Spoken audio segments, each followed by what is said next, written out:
Good morning, guys, or good afternoon, whatever time you're listening to. Thanks for coming to another episode of Gedunk Podcast with me and Bobby Jones.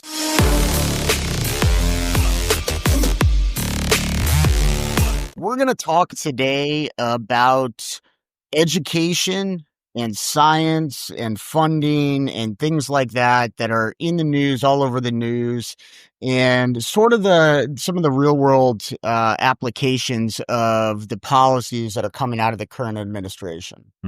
Yeah. And, there's that saying, it's much easier to manipulate and dupe an uneducated public, right? And many variations of that type of quote, but that's kind of what we're dealing with. We're seeing a conscious de-emphasizing of education at all levels, to start in primary elementary school through, complex medical research across the board with the current administration. And one can't help but to wonder why. So what we're going to do is we're going to talk a little bit about one of the major things that pushed education forward, that's the GI Bill, and then how this connects to bigger, broader issues that we're seeing now. Yep. So the reason we wanted to talk about this is it sort of dovetails with a lot of the stuff that we're interested in, a lot of where we think the problem is. There's been an educational gap historically where men are better educated and women had a hard time pursuing jobs that men traditionally had done, whether it's doctor, lawyer, kind of really anything outside of the home, right? And in recent decades, that's switched essentially, where you've got a situation now where there are more women than men attending college. And the current administration has largely embraced this development, and they are attacking colleges, attacking scientific research, attacking access to education, and even attacking the education itself. And so, I use the GI Bill. So the GI Bill, if you don't happen to know, is a government program which in 1940s, it was actually before the war ended, the President FDR signed into law what we now know as the GI Bill. The GI Bill provides a funding source for veterans who've served in the military coming home from World War II to go to college. My grandfather was the first person in his family to go to college. He used the GI Bill when he came out of the Army at the end of World War II.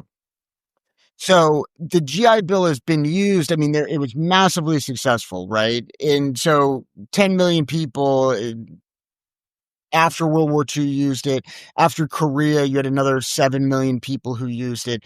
After Vietnam, that number goes up again. And in our generation, the stats that I've seen are about 1 million of us have used the GI Bill upon returning from military service in the Iraq and Afghanistan wars. So I was fortunate because the GI Bill for me paid for medical school. So I come out, I leave the Navy, I get out. I decided at that point I wanted to go to medical school. I wanted to be a doctor. I had to take some classes, which in order to do the prereqs for medical school, stuff I hadn't done at the Naval Academy. And the post 9/11 GI Bill gets passed, which paid for medical school and paid for me to exist and study. I got what's called an E5, that's a rank in the military, an enlisted person. I got a BAH stipend. I basically got a monthly stipend to live in the city of Boston and go to medical school. And of course, would it have been possible for me to go to medical school? Yes, I would have had to take out student loans and all these other things that people do today. But my experience with the GI Bill was remarkably positive, and it paid for me to be an emergency room doctor. Mm-hmm. It's a game changer, right? Yep. The GI Bill was created with the intent to basically give all these veterans that fought, the largest conflict in history, a landing spot, to take the skill sets and create the ultimate bridge into regular society. And from the ashes of World War II, via the GI Bill, among many reasons, you had the creation of the new American middle class.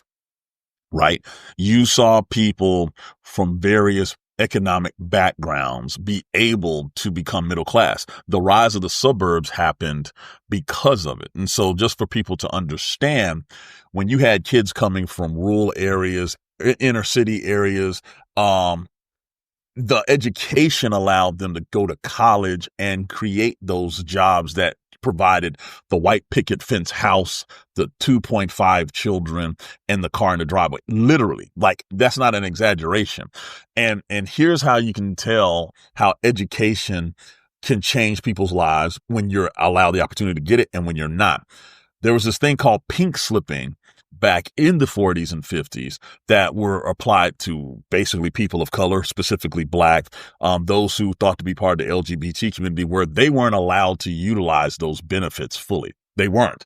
And so when the suburbs became a thing, and by the way, the first subdivision that we know today was created by a former Navy construction battalion officer, CB, Levitt, and Levittown up in upstate, I want to say it was Pennsylvania or New York, I can't remember. They used the techniques from World War II to build mass-produced houses. They had racial covenants that would not allow black people to move there. However, in order to even afford to live there, you had to basically have a job that required a college education. And so you saw all of these, particularly men, go to college using the GI Bill, have beautiful stay-at-home, Stepford type wives, raising the kids with literally the white picket fence, the dog, and the kids. It completely changed how the average podunk American from Oklahoma was going to live the rest of their life, right? And then as we move forward using the GI Bill, you get people like Dan who then use it to become doctors, highly skilled professionals off of their military service. And I tell you, it is literally one of the biggest tools in American history to change the outcome of lives in this country. And those who were denied that initial use were denied creating generational wealth, along with, you know, the redlining and putting certain people in certain areas and not allowing them to move, and then devaluing where they were living on purpose. All of this was this concoction, right? Fast forward to now, the GI Bill not only is used for those service members that serve, but now, thanks to President Obama, can be transferred to the children of service members. My children are using that GI Bill, right, to go to college. And study after study has shown going to college, increases obviously your lifetime economic value and worth, but to do it without debt is a game changer. It is a huge game changer, not being saddled with 15, 20 years of student loans like so many people have to deal with. So the GI Bill is literally, out of all the benefits that military gets, I think is the biggest single changer of people's lives that a service member can get. And we're 100%. yeah, go ahead, Dan. Go ahead. No, I was going to say, I mean, you know, when we switched, so we got rid of the draft in 1973, right? So we're done with conscription, and you have an all volunteer force, and you have to get people to volunteer to be a part of that force. Now, some slice of the population, right, is, hey man, I want to shoot guns. I want to, you know, fly airplanes. I want to drive Navy ships. And they're kind of joining for sort of the adventure, to see the world, all that sort of thing. A lot of people, and everyone sort of knows this, the handshake, the deal, the compact, right, is that you get to go to college and someone will pay for it. And as you said, it's the largest kind of mobilizer of people from a lower socioeconomic status up to middle class and beyond. That we've tens of millions of people have now used the GI Bill and gone to college. And it's changed lives, and it's changed their sort of generational story of their family. So why are we talking about this? The reason we're talking about this is because college is fucking important. It doesn't mean you're a bad person, of course, if you don't go to college. It doesn't mean that, you know, some people don't make more money starting their own construction business and building it from the ground up. No, that's not what we're saying. What we're saying is it's important to have an educated populace who understands the benefits of higher education, and it's important to have a way for people to do this. our university system in America and our higher education system is responsible directly for sort of the highest standard of living in the world that the world has ever seen. So where does this come from, guys? Right? So the cooperation between the federal government and our university system and our scientific research system, it comes directly from World War II. So, Bobby, you might have seen more about this even than I have, but the university system in World War II, the Manhattan Project, all these various incentivized government programs to develop new technology, right? Things that have come out of this cooperation between the military and government, or DoD and government, rather. I mean, we're talking about space travel. We're talking about the Yes. internet. We're talking Yes. about all of these things that we use Yes. every single day. I can speak a lot about healthcare and what's Yeah. come out of healthcare and the Yep. cooperation between government. I mean, our medical establishment, our research establishment is largely majority funded by the NIH, which Trump is cutting and slashing their budget. I believe 18 billion was Yes. National Institute of Health.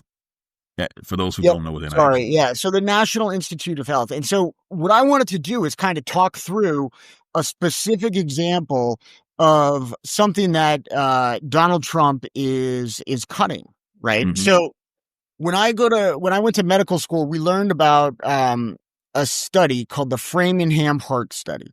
And if you've never heard of the Framingham Heart Study, if you're not in healthcare, you probably wouldn't have heard it. Mm-mm. So there's a small city in Massachusetts, Framingham, Massachusetts, about half an hour outside Boston.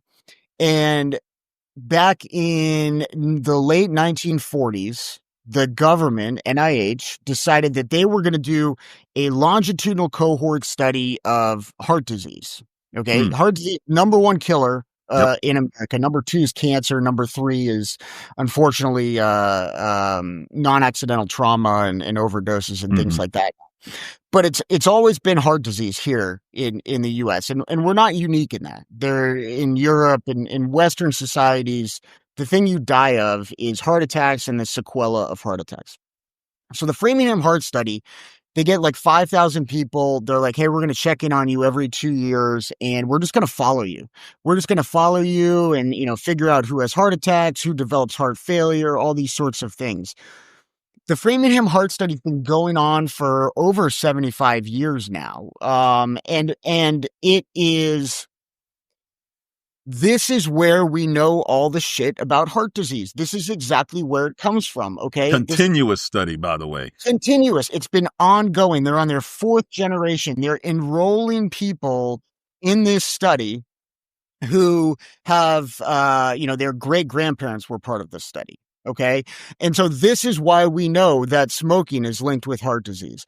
This is why we know that diabetes is linked with heart disease. This is why we know cholesterol is linked with heart disease. So before the Framingham Heart Study, nobody fucking knew that cholesterol had a relation to coronary artery disease. It was just thought that, over time, your arteries just got narrow, and then that's what happened. Nobody had any idea that there was a modifiable risk factor. This is how we know that high blood pressure is linked with heart disease. This is how we know that these things are linked with stroke. And so if we didn't have a federally funded Framingham Heart Study, we would not know these things. This study has published over 3,000 scientific papers, and it led directly to, the development of the American Heart Association, all those drugs that, we're starting to get on, that our parents are on, all these, the statin, the ACE inhibitors, the blood pressure medications, all of these things are from the Framingham Heart Study. And so you don't get, and the Trump administration is like, bro, like, we're just going to it's just going to be private industry.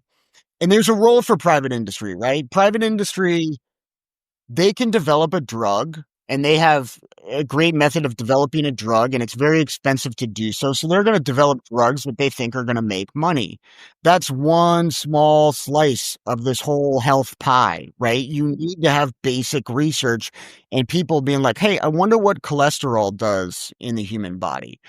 And we're now chopping this by a third, right? A third of, and so this is one of the things Trump is sort of so good at is doing long lasting damage of things that, how is it woke to study cholesterol, right? That is not, that's not political. Andrew Breitbart died of a heart attack, right? Like these are not political things. These are human things. And it makes our country weaker, and it makes us all dumber and stupider if we don't invest in research and education. So I will end my rant there, No, but no, this no. directly affects us. Yes, yes. Us. And this is the part that I think is getting buried in the narrative in the quote new battle for education. These things that universities, because that's what they're targeting, because, thinking and all the free thinking and all this kind of stuff, they do stuff that directly impacts our lives on a daily basis. The research that they do, like you just mentioned about, the American Heart Association, this and the other, we're talking cancer research that of various ages, from infants all the way to elderly. We're talking about the greatest breakthroughs that have made our life modern, originated from government funding to universities in the United States. Going all the way, you can pick, but things that jump out, the first computer being built at Harvard and all this other kind of things that we easily take for granted. And I'm at ground zero down here in Georgia, in Atlanta, where you got the Center for Disease Control that's headquartered here. And to see, just put this in perspective, to see professionals in the medical field, of whether we're talking about viruses, we're talking about heart, you name it, it's at the CDC, protesting the fact that they're being fired. Their life's work being thrown out the window because the man at the top, Donald Trump, appointed absolute kook in freaking RFK Jr. to run that organization. Could you imagine if RFK Jr. was in charge of the CDC or anything with Health Human Services during COVID? Well, so let's dive into COVID, right? So yes, this is a great case study. And I think COVID was a once in a century event. Yes. It was our Spanish flu. And which, by the way, fun fact about the Spanish flu, right? So in World War I, we're the ones who spread the flu around the world. Patient Zero was in Kansas, guys. Yes. So it was us. So this was a flu strain that started in Kansas. The thought is it was World War I soldiers who, kind of all sort of go over to France and spread this flu, which ends up killing 20 million people worldwide. Right. So one of the things about COVID that I thought was bizarre, to say the least, were sort of the racial overtones where, like we hate Asian people, Chinese flu, all this shit. It's like, bro, the last time this happened, it came from Kansas. Yes. So, yes. Like, but the racial animosity of the day, they kicked it over to the Spaniards. It's the same playbook we're seeing. Yeah. So, COVID, right? And so COVID happens, and COVID was moving real fast. And so my experience with COVID, I was an emergency room doctor, and we had, if you remember in the beginning, it was all about let's flatten the curve, and I appreciated that. Our plan in Vermont was, when we exceed our ICU capacity, we have a certain number of ICU beds, we were going to take over the University of Vermont, not the hospital, the actual university. The basketball gymnasium was going to be the COVID ward. Like, we had it all set up. We had beds, we had doctors assigned, and the ice hockey rink was going to be the morgue. And so the initial projection was like 1 to 2%. 1 to 2% mortality. We're expecting 30,000 cases in Chittenden County, which is the county where I live. So we're looking at, hundreds of deaths, all, kind of right up front. Now, what happened, what actually happened is the first COVID cases up here were people trying to get the fuck out of New York City because of COVID. And we kind of missed the first wave. So that never happened to us. But the science moved too fast for, people wanted kind of certainty, and people wanted to know what the heck is going to work about. And, so they had these initial studies that showed azithromycin, hydroxychloroquine, and, things like that might have benefit. And then these were pilot studies in France and the ICU and things like that. And then we meaning healthcare, did randomized controlled trials in New York City, and it showed there's no benefit. And in fact, it's actually harmful. So the ivermectin, the hydroxychloroquine, I don't blame people for taking that shit in April of 2020, right? Nobody knew. Nobody knew what was going to work. And so as we learned more about this disease, the guidance shifted. And so to me, the whole problem was, yes, people did get conflicting guidance, because what we thought worked in the beginning turned out maybe to have not have worked as well as we would have liked. But Dan, that highlights something that I've always thought about looking at that pandemic and then just throughout history. And this is where going back to our original point about education matters. The average American does not either understand or respect the scientific method and the process of getting new information and applying it. Mm-hmm. The reason, like you said, hydroxychloroquine and I forgot the other one, the horse. Yeah. Thank you. That the reason that took off so quickly was because you had people who heard that for the first time and wanted a quick be all end all solution. Boom. And did not move off of it ever. And this is because they were like, oh my God, this is terrible. This is not just an inconvenience again in my life. I just need something where I can continue to maintain my status quo. And they ate it hook, line, and sinker. And because we had someone at the time, and President Trump, who thought about how it was costing him and the country money more so than any other driver. There's your answer. Go with that. Everybody continue to go as planned, because his metric is money, not quality of life, not even health, but money. And so because we as an American populace no longer respect the scientific method, no longer respect the educational processes, as opposed to our grandparents. I mean, think about the space race during the Cold War and all this other kind of stuff, how we were learning new information and people were thinking about it, that people were discussing it in their homes, right? Now we're in an intellectual environment that does not incubate critical thought. It is like, give me an answer and roll with it. And when you apply that to, I don't know, medicine, medical, science, biology, things that directly impact us, we're setting ourselves up for failure, because our critical thinking is supposed to separate us from what we saw. I mean, how many people perish because they did not evolve with the information that we gained through the pandemic?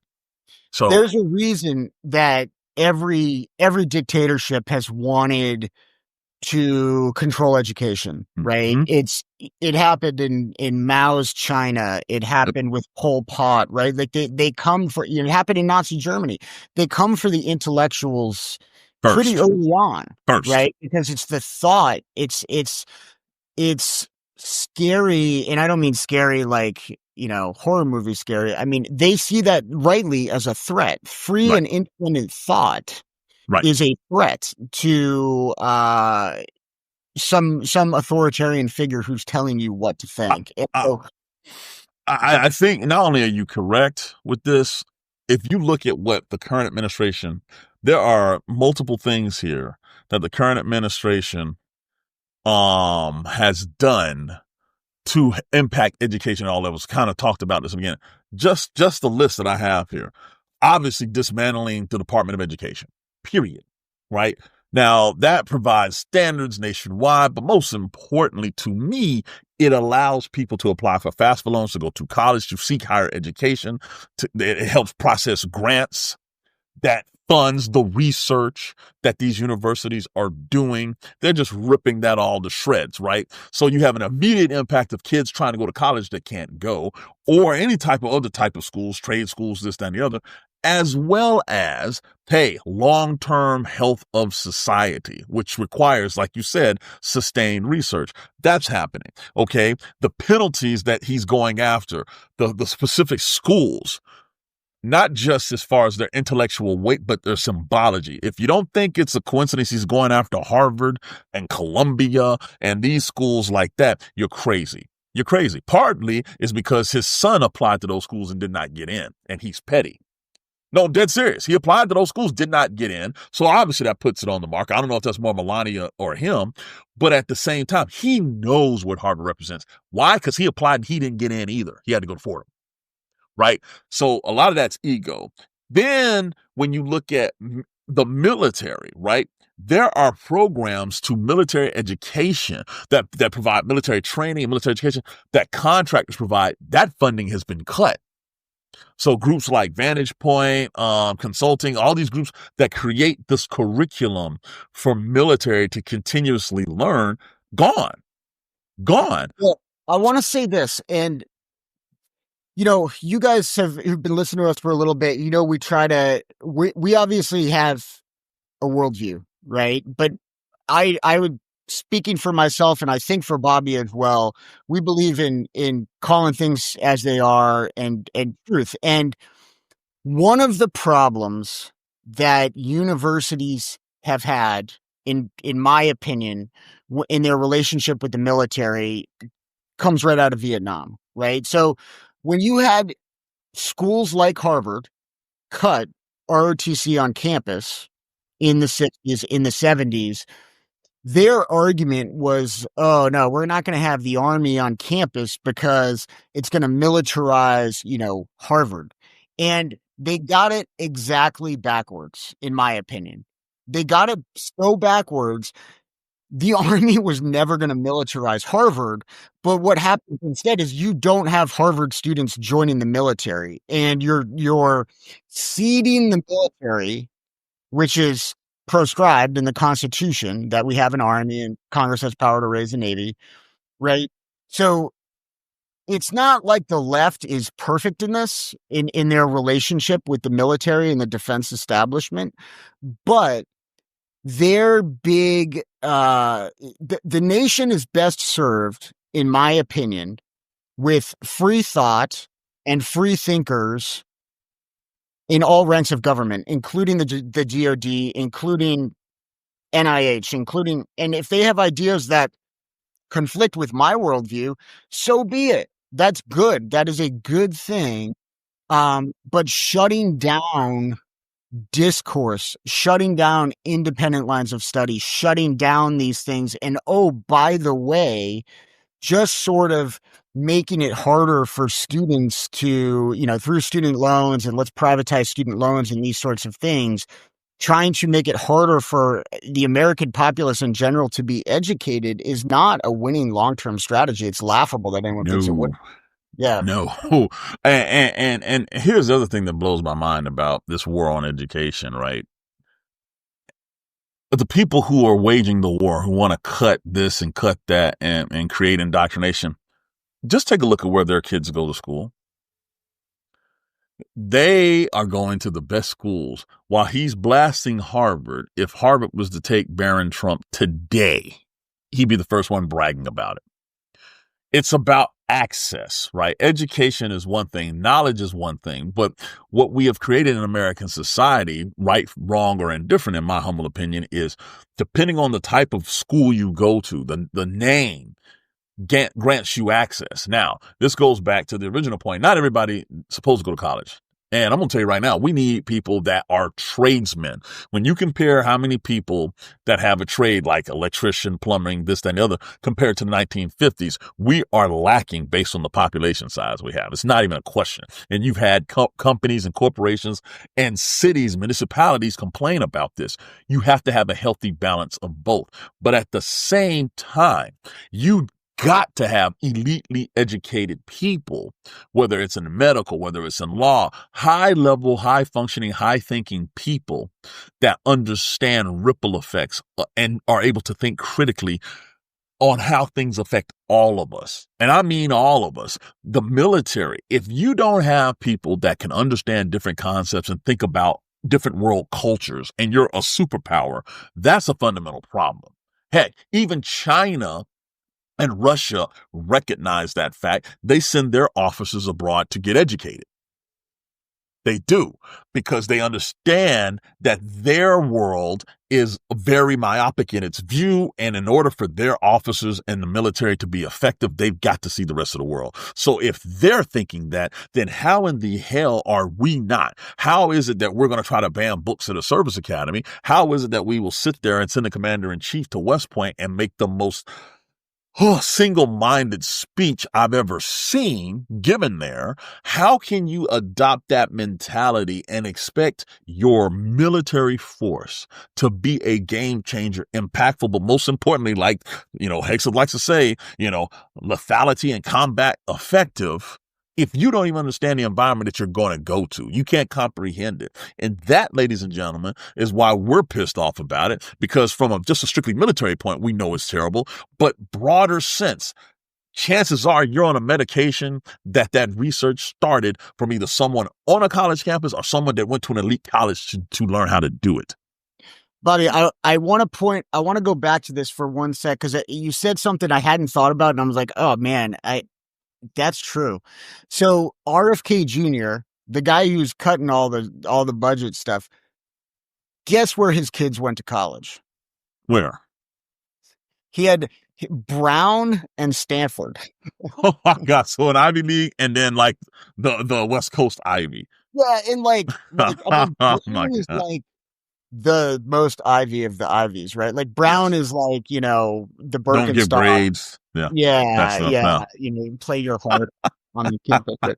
So yeah, I mean, I think that's a good place to end it. But it is just crazy what how short-sighted these Yep. cuts. We didn't even talk about the service academies and the book banning, but you've heard us talk about that before. But it really is moronically short-sighted, and it's going to make us a weaker country. Mhm. And if you're a young dude listening to this, right, there's nothing wrong with going to college, man. Like, Right. it is not Right. it is a net positive in your life if you're wired to go, and there's nothing wrong with not going either. But we've entered this weird set of circumstances where the federal government is trying to convince y'all that college is a net negative in your life, and it's just Bingo. it's not. It's insane to think of. Bingo. Yeah. Well, All thanks, right. ladies and gentlemen, for listening, man. Yeah, thanks for listening. And as always, keep the comments coming. We're gonna have some exciting interviews. Bobby and I were just talking about some interviews that we want to do over the next coming weeks. So if you guys think of anyone, leave them in the comments. Let us know. There's our Rolodex. I like to think we can get in touch with some cool guests for you guys. People I certainly want to bring on. George Conway, Sebastian Younger, Mm-hmm. a couple other really fun interviews for you guys to listen. And if you have questions for those people, hit us up as well. Yep. Thanks, guys. Thanks, guys. Bye.